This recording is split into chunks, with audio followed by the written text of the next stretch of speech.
সুপ্রিয় সুধী, হার্নিয়া নিয়ে ইতিপূর্বেও আমাদের চ্যানেলে একটি ভিডিও আমরা আপলোড করেছিলাম।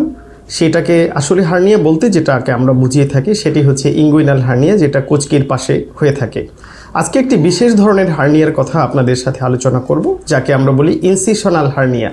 মানুষের পেটে যখন কোনো অপারেশন হয় তখন সেই যে কাটা দাগটা থাকে, আমরা ডাক্তারি ভাষায় তাকে বলি ইনসিশন। ওই ইনসিশন সাইড দিয়ে অর্থাৎ কাটা জায়গা দিয়ে বের হয়ে আসে বলেই এই হার্নিয়াটার নাম হয়েছে ইনসিশনাল হার্নিয়া। এটি কেন হয়?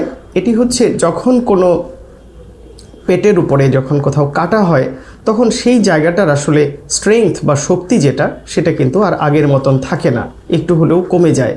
আপনারা চিন্তা করুন, যখন কোনো কাপড়ের মধ্যে আমরা যদি এইভাবে সবসময় টানের অনুভব করতে থাকি তাহলে লম্বালম্বিভাবে সেই সুতাগুলো ফেঁসে যায়। পেটের মধ্যেও ঠিক তাই, যখন এইরকমভাবে দিনে দিনে শক্তি বা টান পড়তে থাকে তখন ওই জায়গার আঁশগুলো ফেঁসে যায়, ফেঁসে গিয়ে পেটের ভিতরের চর্বি বা খাদ্যনালীর অংশগুলো সেখান দিয়ে বের হয়ে আসে। এটাকেই আমরা বলি ইনসিশনাল হার্নিয়া। এখন কিভাবে বুঝবেন? সাধারণত অপারেশনের পর সেই কাটা জায়গাটা সমান থাকার কথা।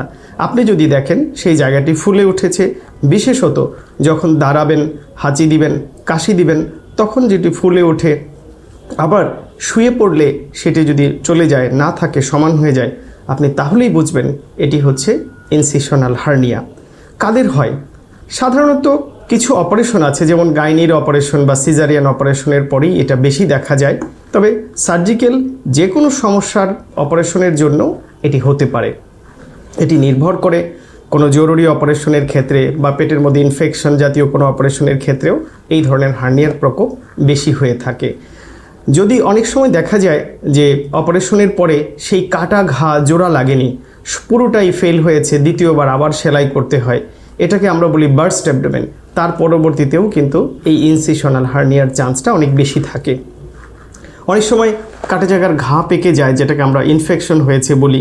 সেই ইনফেকশন হওয়ার পরে সেই জায়গাটাও কিন্তু পরবর্তীতে এরকম হয়ে ওঠে।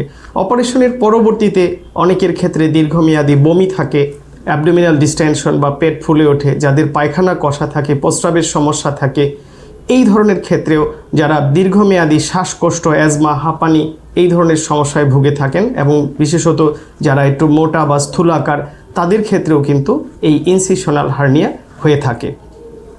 যে কারণেই হোক না কেন, যখন হার্নিয়া হয়েছে তখন তার কিন্তু চিকিৎসা হচ্ছে অপারেশন। অর্থাৎ হার্নিয়া হলে আপনাকে অপারেশন করতে হবে।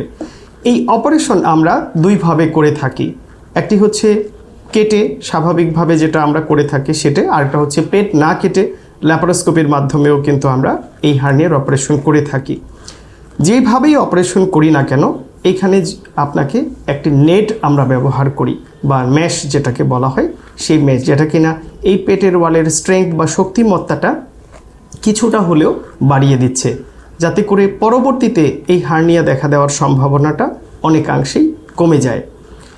হার্নিয়া সাধারণত বিভিন্ন জটিলতাও ধারণ করে থাকে।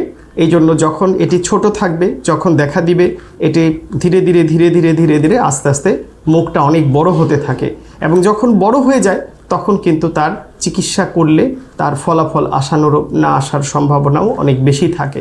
সেই জন্য যদি দেখেন কোনো অপারেশনের জায়গা দিয়ে ফুলে উঠেছে, ক্ষেত্রবিশেষে কখনো কখনো একদম বড় অপারেশনের জায়গা বা ইনসিশন দিয়ে না এসে একটু উপরে, নিচে বা পাশে দিয়েও এটি আসতে পারে।